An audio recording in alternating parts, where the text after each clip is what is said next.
হিমন্ত বিশ্ব শৰ্মাদেৱৰ যেতিয়া সত্ৰসমূহ দৰ্শনত আহিল, সত্ৰ আয়োগ গঠন হ'ল। সত্ৰৰ হাজাৰ হাজাৰ বিঘা মাটিৰ পৰা অচিনাকি মানুহ খেদি পঠিয়ালে আৰু সত্ৰই পুনৰ ঠন ধৰাত সাৰ পানী যোগালে।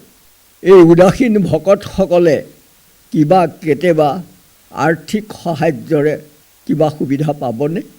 এয়া সপোনৰ অগোচৰ হৈ আছিল। যুগ যুগ বাগৰি গ'ল, সত্ৰৰ অৱস্থা দিনে দিনে জহি খহি গ'ল।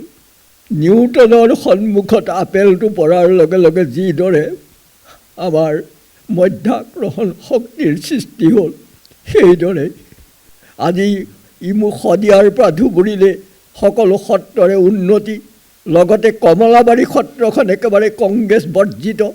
মই খাটাংকেই কৈ দিছোঁ, হৈ আছিলে।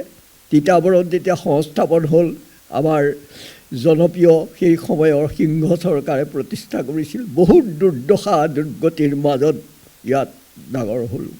কিন্তু তেখেত সত্ৰলৈ যোৱাৰ লগে লগেই ৰাতিৰ পাছত সূৰ্য উদয় হোৱাৰ দি তালৈ 5 কোটি টকাৰ ঘোষণা হ'ল। 2 কোটি টকাৰ কাম সুন্দৰভাৱে চলি আছে।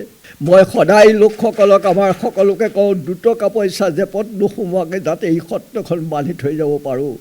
আমাৰ এতিয়া সন্ধ্যা লাগিল।